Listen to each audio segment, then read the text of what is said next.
So welcome everybody. This is one of my favorite people on the planet, Helen Hillix. And when I met her, we had been told about each other by many other people to say, you know, you have to meet this woman. And I met you in San Diego as if it was like a long lost friend. You know, we had all this sort of WhatsApping about how to get to this restaurant, this cafe. I was visiting from England. And it was just an instant, like we hugged and, you know, we just had these amazing conversations and it's never ended. So when we got into the authentic dating forum, Helen was one of the first people that I wanted to invite in here. And I'll just recap. My name is Sally Griffyn, AKA Millionaire Yogi.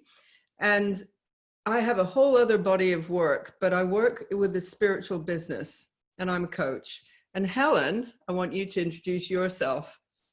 Well, I'm a licensed marriage and family therapist. First of all, thank you so much for having me on, Sally. I felt the same way, that we were soul sisters as soon as I came on one of your free live events. You know, that was my initial introduction. And I can still remember the meditation you led us through. Anyway, I've been doing this work for 35 years as a licensed therapist. And a couple of years ago, I decided I wanted to expand to doing, I already was doing online therapy, but I wanted to expand to include, you know, much more online presence. And that's what I've been doing. I kind of went into a niche of sacred sexuality. But really, it's interesting because whether we're talking about authentic dating or sacred sexuality or just good marriages, it really is all the same thing, because it's all based on how to have real relationships. That's it. That's the secret to sex, you know, sacred sexuality or great marriages or authentic dating. It's all the same skills. So I love doing this work. I have a women's group that I'm just wild about, of women all over the world. And that's what we're working on, you know, is having them love themselves and be more real so that they can have more real relationships. So I'm thrilled to be talking about authenticity in dating. And I love the kind of the allusion to the love in the time of cholera by saying, you know, love in the time of the pandemic. And, you know, it's a unique opportunity in history for us to have some very intense and passionate and mind-blowing and much more authentic kinds of relationships. That's my take on it.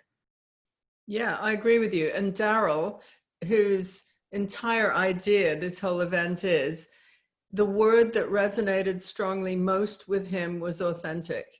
And you and I really resonate with authentic. So, I mean, we can go many places in this, but I'd like to go through sacred sexuality because somebody once said to you, and forgive me if you find this too pointed, but I know you won't. Somebody said, Helen is the grandmother of sex. And I was like, oh, rock on, you know, because there's some preconception that, you know, you're supposed to only be like in your 20s and talk about sex.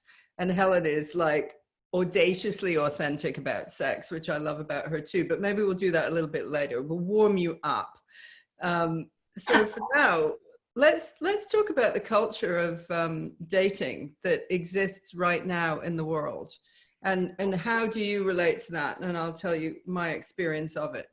Well, gag is the first word that comes to my mind. And, you know, I work with people all the time who are dating and who have have this dating group and this dating structure and this dating coach. And I just tell them, you know, forget it all. Forget it all. It's all wrong. And it's not even just dating coaches. I'm working with one client who happens to be a female physician. She's brilliant, and she also happens to be bipolar. And, you know, she's very well managed with medication, you know, incredibly brilliant, high functioning, successful woman. And she was on these dating apps. I mean, the first thing that I told her is all your profiles are phony. You know, they are focused on what you have in common, you know, golfing and skiing and, you know, your Porsche and travel, you know, world travel and blah, blah, blah. They're not focused on what an incredibly deep, authentic, passionate, spiritual, deeply spiritual person you are. And I don't care if they play golf and ski, you're not going to have a deep, heartfelt connection unless you put that out there. So that was the first thing. And so the first guy after she changed her profile and said, I want deep, honest intimacy, the first guy she met after that is her guy. And, you know, I wasn't promising anything. I was just saying, you're not going to meet anybody authentic if you don't change and be authentic. So she changed her profile. She met this wonderful guy, and they really were incredibly connected and intimate. And, you know, she was talking to her friends and her psychiatrist about whether she should tell him she was bipolar. And they all told her, don't tell him. And I said, no. Do. No, exactly. I said, this guy's in recovery. He knows what it's like to face challenges, recovery from alcoholism. Yeah. And I said, you know, when would be the right time? You know, if not now, when would be the right time? And this was, I don't know, a month after they started dating, and they, you know, they were in contact every day. And so she told him, and, you know, I was really proud of her for doing that. And he said, I don't care. Great, wonderful. You know, I've got my issues, you've got your issues. And it's like, what a relief. What a relief. Because people, and I've had this for decades, long before there were even, you know, so many dating coaches online and all of that, Sally, people would come to me and say, you know, when do I tell him that I'm an alcoholic? Or when do I tell him that I have herpes or whatever? And I say, soon, very soon, tell them. I'm not saying that you put that on your profile. I'm a recovering alcoholic with herpes. You want to meet me. But you know, and people put on their profiles, I don't want anyone with any baggage. I mean, it's like, are you kidding me? Then you better get yourself off of the profile because you've got baggage. It's just crazy, the falseness and the belief that you're going to meet your soulmate by being artificial, by putting on pictures of yourself that are 20 years ago and 30 pounds ago, and by not telling anyone that you are bipolar or in recovery or that you have herpes or whatever it is. It's unfathomable to me that people believe that that is going to help create your soulmate relationship. And, you know, you were talking before about, you know, people promising, you know, I promise you, if you use these 10 steps, you know, that you'll find the love of your life. Well, unless those 10 steps are be conscious, be honest, be open, be authentic, be vulnerable, be real, you're not going to meet anybody that is worth connecting to, because you're not going to have any real connection. They may be great people, but you're not going to have a real connection. So it's unbelievably simple, really. It's not easy though, because one of the other things I think people have a very hard time with is not just disclosing facts about yourself that are vulnerable to disclose. That's incredibly important. But the more important and the more long lasting thing that is difficult for people to get themselves to do is to say what they're noticing when they're relating to the person. For instance, you know, I can't list the number of people who have said after the fact, he just talked all about himself for an hour and he didn't ask me anything about myself. And I said, well, did you stop him at some point and say, I noticed that you're talking all about yourself and that you're not seeming to be interested in asking me questions. I wonder if that's because you're nervous, or, you know, or are you not interested? in me, or what's really going on. But people are like, oh, no, I don't want to, I don't want to say something like that so soon. So they wait. And, after the fifth date, when he continues to talk all about himself, they get bored and they quit dating him. And he doesn't know why. Yeah. Because they never said anything to the person about, what's going on. Or, I notice you're talking a lot about your ex-wife. I wonder if that means you still have feelings for her, or you feel still hurt by her, or are you trying to push me away? I mean, it's like, why not say the obvious about what you're noticing? I'm noticing that I'm feeling self-protective. And I wonder if we could take a few deep breaths together so that I can release my anxiety and really open myself to connect to you. How would you feel about that? Or whatever it is that you're noticing. I'm noticing that I'm getting triggered hearing you talk about your ex-wife. And I don't know why I'm getting triggered. I mean, I wonder if it reminds me of myself, and I'm afraid you're going to find out I'm just like her, or whatever.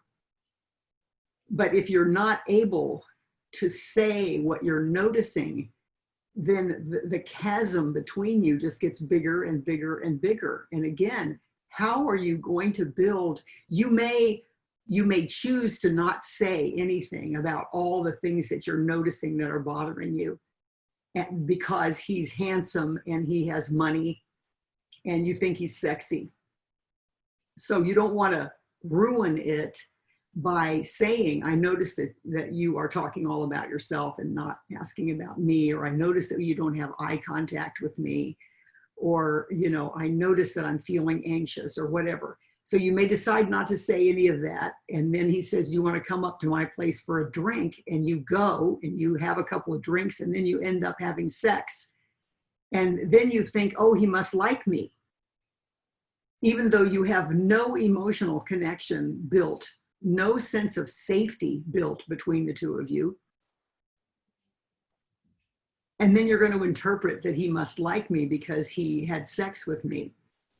And then maybe he doesn't call you for 2 weeks, but then he calls you again and, says, do you want to come over for dinner? And, you know this story, right? I mean, we've all lived this, trying to believe that there's some fantasy relationship building when it's obvious he's treating me like a booty call. And he doesn't show any interest in me. And every time I leave him, I'm feeling insecure and unsafe. But my fantasy world, I mean, this reminds me of one of my clients too, that, her dating coaching group would say, don't be clingy, don't be needy, don't tell him that you're not getting enough contact, don't say anything, because that's being clingy and needing. And, he may be, whatever that attachment theory thing is, he may be avoidant, and you don't want to confront him about that, because you are, the dependent attachment category, or whatever all those things are, instead of just saying what you see, what you feel. I don't know. I feel like I'm rambling on and on, but No, you're so not. I could just go off on like, so many wonderful conversations. Well, I want to say one thing. I think that it's a very powerful opener to say, I'm noticing that. And people often don't have a means. Vocabulary. Yes, they don't actually have a means of opening up on those levels. And I think this is a hot tip from Helen. We're not doing hot tips for dating, but that's a really good tip for permission to actually say something. And, I also would notice that, why do you think that women have got this? And I think I want to speak to the females in the audience, because I am one, and those who relate to being feminine identified. Why do you think that we have this idea that we must endure, these uncomfortable dates right at the beginning, and not say something, and not get up and leave, actually, and not, what is that about? Well, training, cultural training, religious training. I mean, it's so sad to me, unbelievably sad, that we are still, you know, it makes me sigh. We are still trapped in those old misogynistic, chauvinistic belief systems that women need to be dependent on men. They need to be subservient to men. They need to please men. They need to be attractive to men. You know, the world is run by men. And if you're not attractive to the powers that be, which is men, then you don't matter.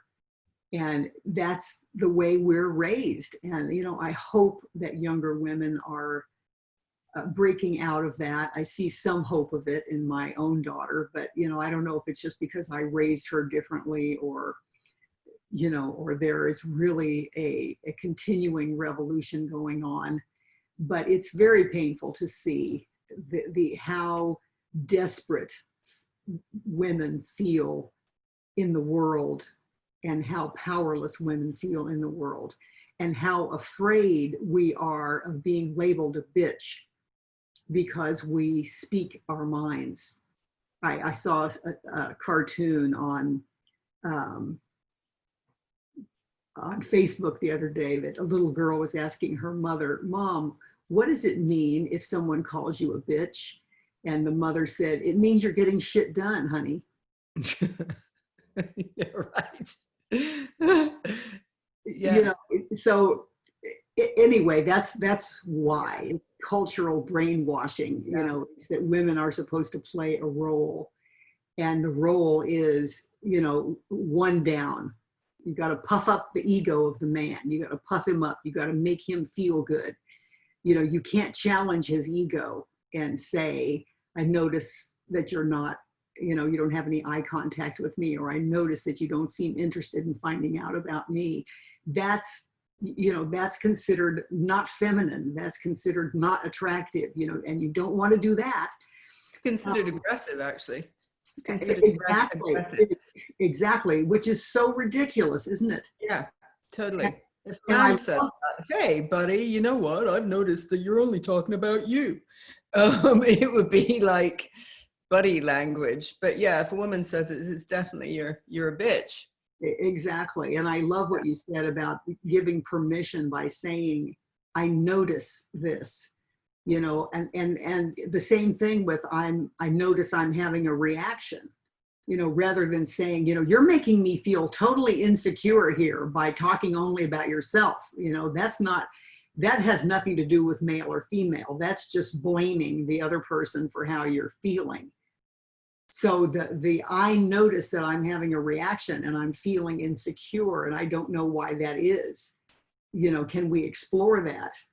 You know, I'm noticing that you're not asking me questions about it, and I bring my own insecurities, and that combo doesn't seem to be working well, or whatever. There are so many ways that you can say your feelings and what you're noticing in a neutral way without blaming him, but also without stifling your self-expression. So, you know, everybody, you know, going back to sacred sexuality, everybody wants to feel connected and self-expressed and understood and safe. And what is safety? You know, where does safety come from? Because that's the foundation of a healthy relationship. It's the foundation of a good date. It's the foundation of sacred sexuality, is that feeling of relaxation and safety. And how can you possibly feel safe if you cannot express yourself? You can't.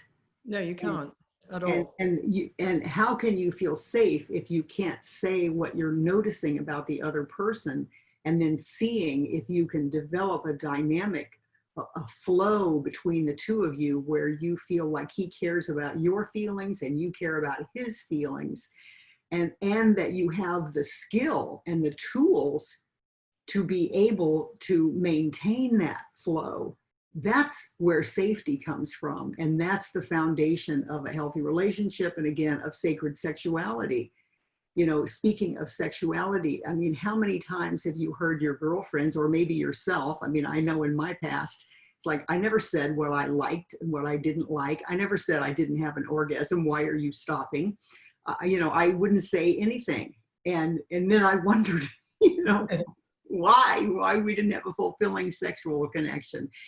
And, you know, when I met my husband 13 years ago and I felt safe with him, you know, we met in a spiritual connection, and it's like, you know, I can tell him I love that, I don't like that, and you know, I like it this way, and you know, he can do the same. And it's like, and then, you know, or sometimes we stop in the middle and say, you know what, we're not feeling it, you know, let's just snuggle.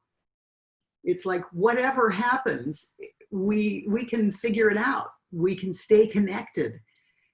So I want to get back to the dating,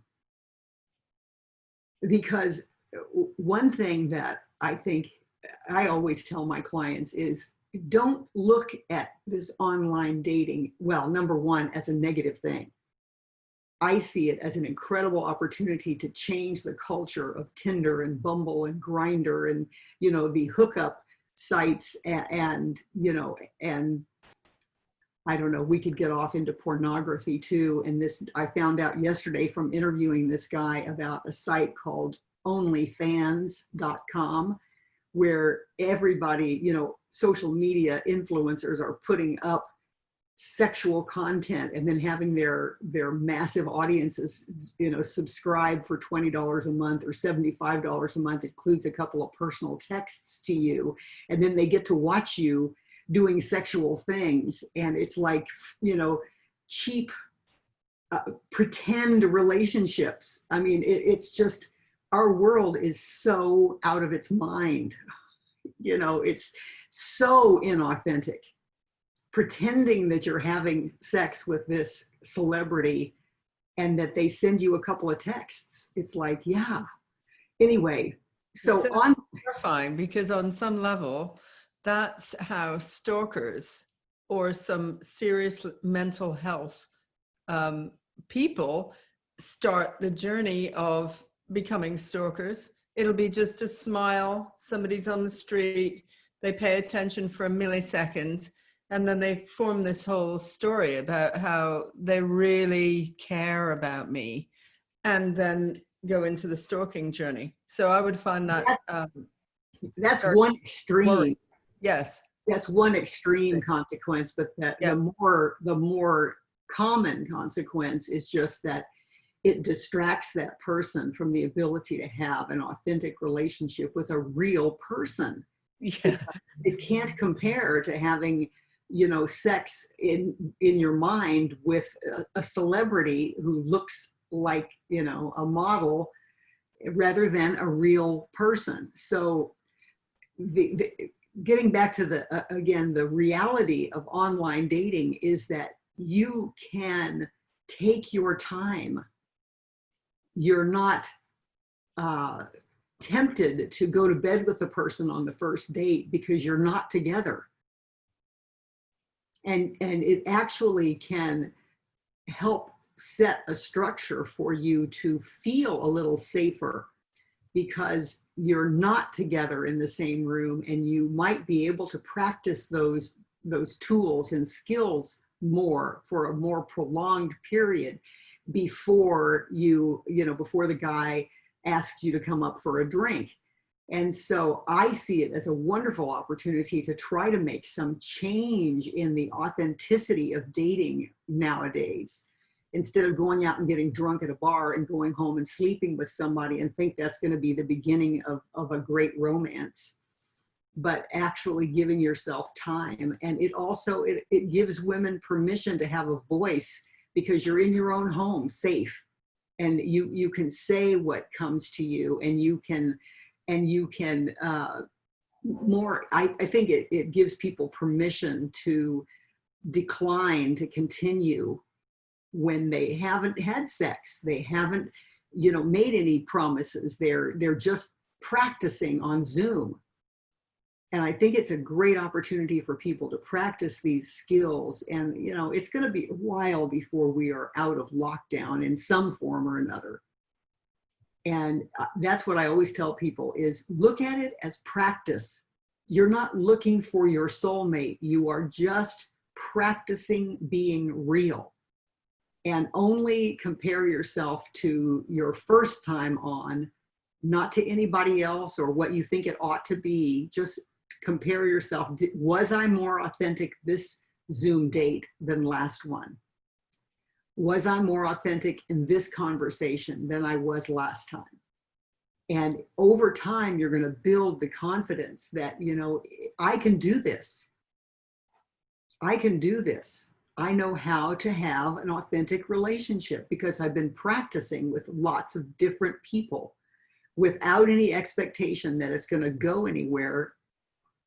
Particularly, it's just, I'm here to build my dating confidence. I'm here to build my conversational confidence. I'm here to build my communication skills. I'm here to be brave and to take risks.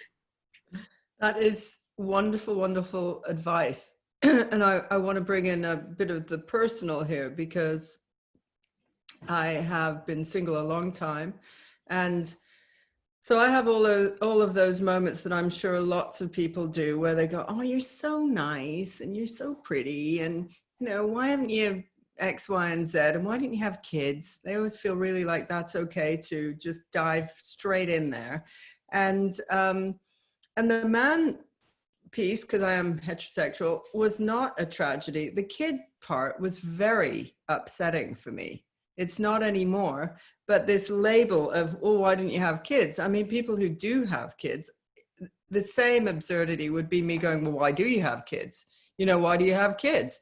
The same way they feel they can say that. So roll on. I had a big breakup in my 40s and I was a stepmom for a period of time, about 3 years. And during that time, I was very, very close to this child and I had the ultimate tick the box commitment phobe partner. So I linked with the child.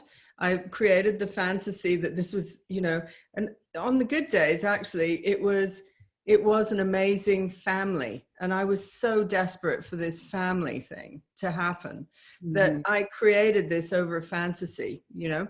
And when he left, I think I had one chance to speak to that child once, and that was it. And so it truly was like a blow. And I know a lot of women will feel this, that there was this moment where you lose confidence, which I did. And then I was a train wreck for about 5 years after that. And no shit about the timing. It took that long for me to want to go on a date. Then all of a sudden I was in late 40s and it wasn't the same as dating. Well, I didn't really do dating. I actually never did it. I would meet somebody, we'd get along, and then we'd be going out, and next thing you know, we're in a relationship. So this idea of, you know, dating, it had crept in during the time when I was the train wreck, and I didn't function very well with it at all. And as I have progressed through that, I'm now feeling like really fully healed from all of these previous experiences, and I still don't want to meet somebody online. And so all the experiences I've had online have pretty much, I've had such extreme weirdos that, you know, it's a comedy. And last year, after having some of these, I mean, I will tell you one because it's just like, it's so funny. So Monday, I've met this guy online and, you know, I noticed that I would send him a text and he was perfect. He had, you know, he then sends me his mother, his daughter, his dog, and then his Ferrari. And so it was like, oh my God, it's like, you know, it's family. Then there was this hint of wealth and everything. So I was well and truly like, wow, this is amazing. I told my parents, you know, this guy's amazing. And my dad was a bit like, seriously? Like the Ferrari thing as well, because my father totally isn't into any of that kind of show of wealth. But I did notice that every time I would send a text, it would take longer and longer for him to respond. So it would be like 20 hours. And this was developing and off we go, you know, and by the end of the week, I realized he wasn't really, we weren't having any conversations whatsoever. It was just these sort of random things. But he would send me things which were like, I think we can make a go of this. you are the woman of my dreams. I mean, literally this kind of thing. You're the woman of my dreams. And he was Swedish. And so finally I said, hey, you know, can we actually have a conversation? And no response whatsoever to that, like hiding away from the real thing. And I at one point said, could we jump on a video? It's a WhatsApp. Could we jump on a video? And finally, I get this one moment, not on a video, but a voicemail. And Swedish is like, hey, yorda, that kind of language. This is, hello, you are good woman.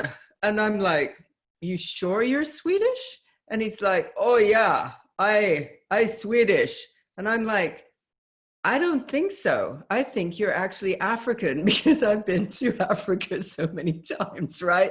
I'm listening to this. So I've got all these fake pictures of some Swedish man, some car, whatever. And so at that point, after a string of these disappointments, what I did was I used Google Translate, and I said, I am only, this is in Swedish, I am only now going to speak to you in Swedish because I love speaking in Swedish. So I would send these very lengthy Swedish conversations to him. And in the end, he just freaked out. And it was like, it was clearly not who he said he was at all. It was a whole kind of, but I could never get my head around, like, why are they doing this? Like, why would you really set that up? And it's not the only one that I've experienced. Well, do you want me to answer that question? Yeah, go on. Answer. Why would they do that? It's titillating. It's titillating. And it's power. Okay. And, you know, they are insecure about being themselves. It's very sad, actually. You know, they're so insecure about saying, you know, I am a Black African man with no money. Do you want to meet me? So they pretend to be somebody else and enjoy the attention instead of any real affection. You know, it's almost like dating porn. Oh, that is such an interesting take. Little do they know that I favor Black men, you know, so the irony was like, I'm not really into Swedish, but I'll go with it. And I couldn't care less about money. I've got plenty of my own. Yeah. So it's, you know, what a sad story, but that's the truth. You know, we've talked about the brainwashing of why women behave a certain way. Well, this is the opposite. This is the brainwashing of why men behave a certain way, is that, you know, if you're not powerful, i.e. make a lot of money, and, you know, and you're not white in a white man's upper class world, then you're not going to get anyone who really respects you and loves you. And so they are trying to be, he is the, you know, counterpart to the woman who gets, you know, the fake boobs and the facelift and, you know, the skin bleaching or whatever, you know, or tanning or whichever is in vogue. You know, so that she'll be attractive to the men. So it you know, again, it's just sad. And if you think of it that way, then I think you can, you know, let it roll off your shoulders more easily. And, you know, one of the things I did when I was online dating, and it's funny because my husband, you know, had a reaction to this, but after I read his profile, I said, can we just skip all the rest of the crap that they want you to go through, all the questions and the blah, blah, blah. Can we just skip that and hop on the phone? And he did. And we had an instant connection, because when you talk to someone on the phone, it's completely different than the texting or the, you know, even WhatsApp, where you're, you know, it's delayed. Yeah, you know? totally. There's not that interaction. So, you know, that's another way of handling that. The dating porn is to not engage in it. Yeah. You know, I don't do this. I hop on Zoom with somebody immediately and see if there's any chemistry, see if there is any connection between us immediately, and let's not waste our time. Yeah. And again, straight up, if you don't feel it, I presume you are, because you are Helen. You straight up if you don't feel it. Oh yeah. How do you handle the objections? To not being a match? Yeah. You just say, this is a great question, is I don't feel a match. And if they say, well, what do you mean you don't feel a match? Well, I don't even need to explain it. I just don't feel a match. There's nothing wrong with you and there's nothing wrong with me, but I don't feel a match and there's no way to manufacture that. So let's just say goodbye and I wish you well. And I genuinely do wish you well. Yeah. But, you know, you cannot, and this is, again, a very radical idea, I suppose, to say what you, again, to say what you see and to say what you feel. And how many agonizing dates have I been on in the past, you know, where it's like, I knew immediately the second I saw the guy that no, but I didn't have the permission internally and societally to say, I don't feel a match. Let's just, you know, let's not even do this. Yeah. Oh yeah. But, you know, once I got to that point, it's like, what a relief, you know, what a relief. It's mastery. I feel Freedom, you know, it's freedom. It's being aligned with the truth, rather than trying to force something or drag yourself through some arduous and painful situation. No wonder people don't want to do it, because they let themselves be dragged through these endless, boring, horrible dates. And then who wants another one of those? But if you can let yourself say, you know what, we've been talking for 5 minutes. I already know I don't feel a match with you. Let's not put ourselves through any more discomfort. Let's just hang up. And, you know, you're a nice person. I wish you all the best. And I know you wish me all the best. And, you know, whew, let's go. And you know, then you're off to, now I've got an hour and a half of free time. I can go meditate. I can look up and see if there's any other person that I might be interested in. And then you don't feel that horrible feeling about yourself. Yeah. That you have just let yourself be molested by a negative energy and you just put up with it. It really does feel that way. And then when you let yourself be molested by that negative energy and you don't stop it, then you feel afraid of connecting to anybody else because you don't trust yourself to take care of you. And so you don't feel able to be vulnerable and authentic the next time. It weakens you and depletes your confidence and self-esteem. And so you're more likely to just keep putting up with until you can't stand the process anymore. Well, I think that's exactly what happened to me last year. And then I said, I'm going to take myself off all dating sites after the Swede and a few other weirdos. And then I met a tantric healing coach because I was at somebody's wedding in Bali. And I started working with her, and it was nothing to do with, you know, she actually was the one who said, you will expect that Tantra is all about sex. And it isn't. It's just nouveau Tantra it's the 0.11% of the 99 that isn't to do with sex. That is to do with sex, and that's what's out in the public. So I had that misconception. I thought, oh, right, I'm going to be going on like some sexual personal journey. And it wasn't. A lot of it was to do with energy, boundaries, not freezing, because I freeze in those spaces of being on the awful dates and never saying anything and never leaving and never being empowered and being polite. That's the English thing. We're very polite. Right. God, I can't go through any more of this hell.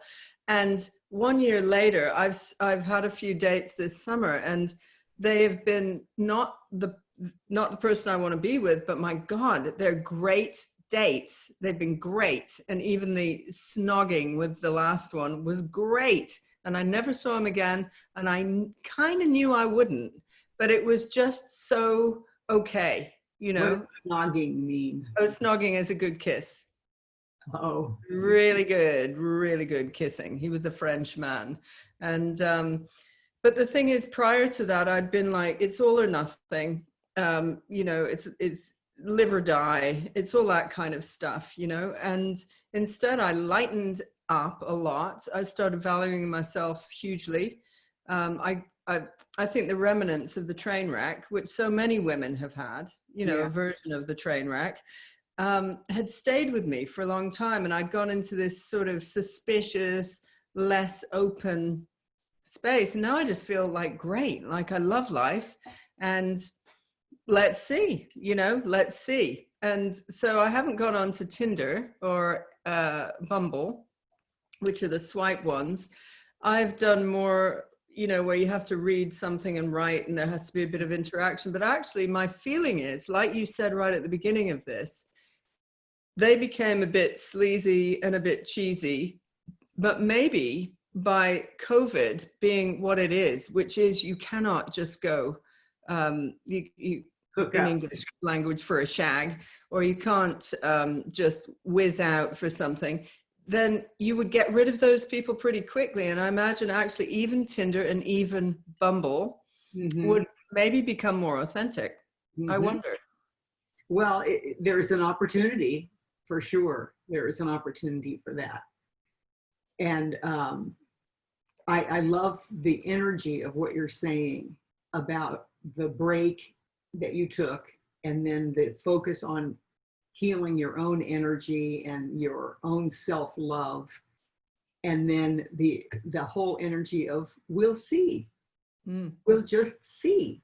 I love that because, you know, what a great way of approaching the world is let's see. Yeah. Let's see what comes. You know, if a partner comes, great. If a partner doesn't come, I'm having a wonderful life in my process of adventuring and having this journey and risking and practicing and relating. I think it's so devastating to us when we have an expectation of a certain thing that must happen for us to be happy. Oh, totally. It's so difficult because, you know, all the time between now and whenever that happens, which maybe it will and maybe it won't, we're not happy. We're longing, we're craving, we're in the energy of deprivation. And, you know, I remember, I mean, so many times, I'm sure you've heard this too. It's like, you know, the whole thing of be careful what you ask for. You know, I really want to be married. Well, you know, so you get married and it's like, oh my God, it's so much hard work, you know, and I have to pay attention to his feelings. I have to care what he wants to watch. I have to care what he wants to do. You know, I have to put up with his farts and, you know, whatever it is, you know, I loved being single. Single was so much fun and so freeing and relaxing, but nobody will believe you that both things have their ups and downs. Yeah. Life has its ups and downs. I think being single and being a happy single, which I am, because I made a choice that I don't want to settle. And I you know, for me, in the context of my spiritual system, I believe we have many lives. And I believe that you know, the whole thing about the mother thing that for me was just such a big hook. Like I must express myself to be a mother in some way. So I was miserable through those years. I feel like it's a familiar thing to me, as if I've always been a mother. I've been a mother many times, but this time it was the peak of my creativity started happening when I wasn't a mother, when I did not become a mother. And through the worst kind of period that I'm telling you about, that train wreck period, I thought, well, life can't get any more shit than this, because there are a few things that happened all at the same time. It was one of those defining eras. And it made me so brave to go and get what I wanted. Like I was like, well, if it's this shit, then let's go for it, which I did. And the rest of that time has been building a business that I adore, being outrageous, which you can feel in my energy. Like I run the show, I run my show, and I don't look at men for money. You know, in fact, it would be really hard for me to sell out on the money thing, like, and do a daddy trip, like, hey, look after me. I couldn't even imagine it because I make my own money and I love that too. and I see people for who they are. So it's not about what I can get out of them, you know? And I just think that's the whole thing. So now if he, whoever you are, never turns up, who's at a level, who's you know, the non-settling level, who's a king really to match my queendom, then I would be happy anyway, you know, like that. And I think that's a place that people don't really get to hear from somebody who's truly living that. They think single always means lonely, and I am never lonely. Never, ever, ever. Well, we have, again, it's all brainwashing. Yeah. If women weren't brainwashed to feel the need to be married, you know, the human population would decline precipitously, because many women would choose never to marry and never to have children. You know, if there were no pressure whatsoever, it's like, why would I want to bother? You know, I can have a partner when I want one and not when I don't, and so forth. So again, I love what you're talking about and how you're describing your life, Sally, because to me, this relates back to sacred sexuality in this way, in that I tell people, expand your definition of what sex is. You know, sex is not genital contact. Sex is the energy of connection in the universe. That's what it is. And, you know, on one end of the continuum, it's intercourse, you know, with a partner or sex with yourself, you know, and all along the continuum, there are many, many, many intimate connections. And if you feel sacredly and passionately engaged with your life, and with other human beings and with your work, that's sacred sexuality. You feel it every day, all day long. And you don't have to have a partner for that. You know, the universe is your partner. The earth is your partner. Yeah. Your work is your partner. And you don't have to have children, you know, pulling on you. You know, you have students that are your children that you teach, and then they grow and leave, and you have more students and more children. And it's like, we have to let go of these rigid, narrow definitions of things that trap us, and instead define it to suit your life so that you feel aligned with it, no matter what form it takes. Yeah, life force. So I hope everybody has got so much out of this. You can, of course, contact Helen because she's available in that sort of sacred sexual way that we can get to her. And so do you want to say something about that? Like you want to work with more groups right now. Is that right? That's Well, your thing. my passion right now is women's groups and helping women, you know, to be in this circle called Fulfilled Woman Circle. And we explore everything that we've talked about today. Everything we've talked about today, we explore, including the brainwashing about what your body should look like and feel like and act like, you know, and as part of self-love, we get to love our female bodies with no matter what. And so loving sexuality, loving your body, loving life, learning relationship skills. If you're dating, you know, working on dating skills, and the power of the group is unbelievable. It's just unbelievable. I've been blown away by that experience of how much the group has for one another. So, and I do, you know, couples and individual coaching as well. And you can reach me at my website, Helen Hillix, HILLIX.com. I'm on Instagram, Facebook, everywhere, under my YouTube, under my own name. And I have a podcast also. So just look up Helen Hillix and you'll find me all over. Great. And is there anything you'd like to leave it with? Because we were, you know, coming in on that authentic dating forum, which is what this is. Is there anything you want to say about anything? Well, I guess the ultimate thing to me is connecting to your spiritual self and the spiritual powers that be, and using your own intuitive connection to guide you.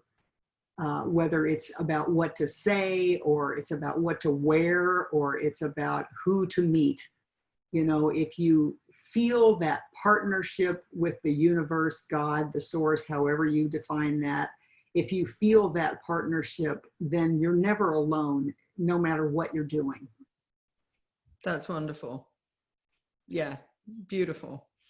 And so I think we'll end on that happy note that you are never alone. Thank you so much for having me. Oh yeah, and I'll have you again and again.